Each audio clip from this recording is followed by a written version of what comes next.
Good afternoon. Form ஹவுஸ்லேருந்து பேசுகிறேன். இப்போ இந்த ஆவக்காய் ஊறுகாய்க்கான ப்ராசஸ் ஸ்டார்ட் ஆகிடுது. இதான் ஃபர்ஸ்ட் பேட்ச் நம்மளுக்கு.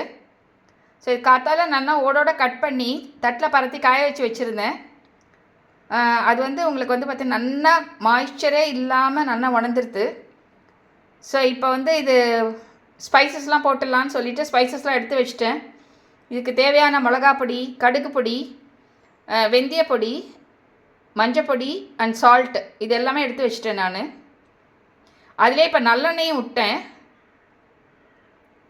இப்போ இதை நல்லா வந்து மிக்ஸ் பண்ணணும். ஃபஸ்ட்டு என்ன பண்ணணும், இந்த ஸ்பைசஸ் வந்து இந்த ஆயிலில் நல்லா மிக்ஸ் பண்ணணும். பண்ணிவிட்டு அப்புறம் இந்த மாங்காவை அதில் போட்டு பெசரி வைக்கணும். எண்ணெய் வந்து உங்களுக்கு கரெக்டாக கொஞ்சம் பெசர்னா மாதிரி இருந்தால் கூட பரவாயில்ல. ஏன்னா அந்த மாங்காயோட எண்ணெயோடு சேர்ந்து ஊற ஊற அந்த எண்ணெய் வந்து தானாக மிதக்க ஆரம்பிக்கும். அது ஒரு 3 days 4 days ஆகும் அது. அதுக்கப்புறம் வேணால் எனி டைம் நம்ம ஆட் பண்ணிக்கலாம்.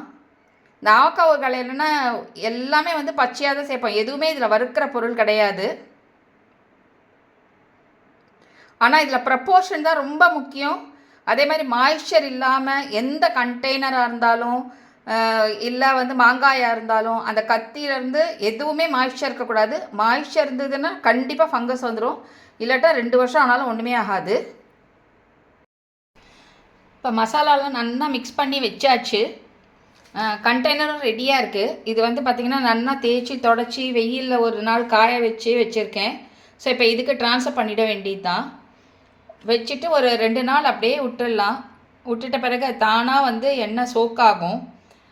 அதுக்கு மேலே நம்மளுக்கு வந்து எண்ணெய் வேணும்னா போட்டுக்கலாம். அந்த மாதிரி நான் ஒன்ஸ் வந்து இது உள்ளே போட்டுட்டு ஒரு 2 நாள் கழித்து உங்களுக்கு வந்து எப்படி இருக்குது அப்படிங்கிறது நான் வந்து ஒரு அப்டேட் கொடுக்குறேன்.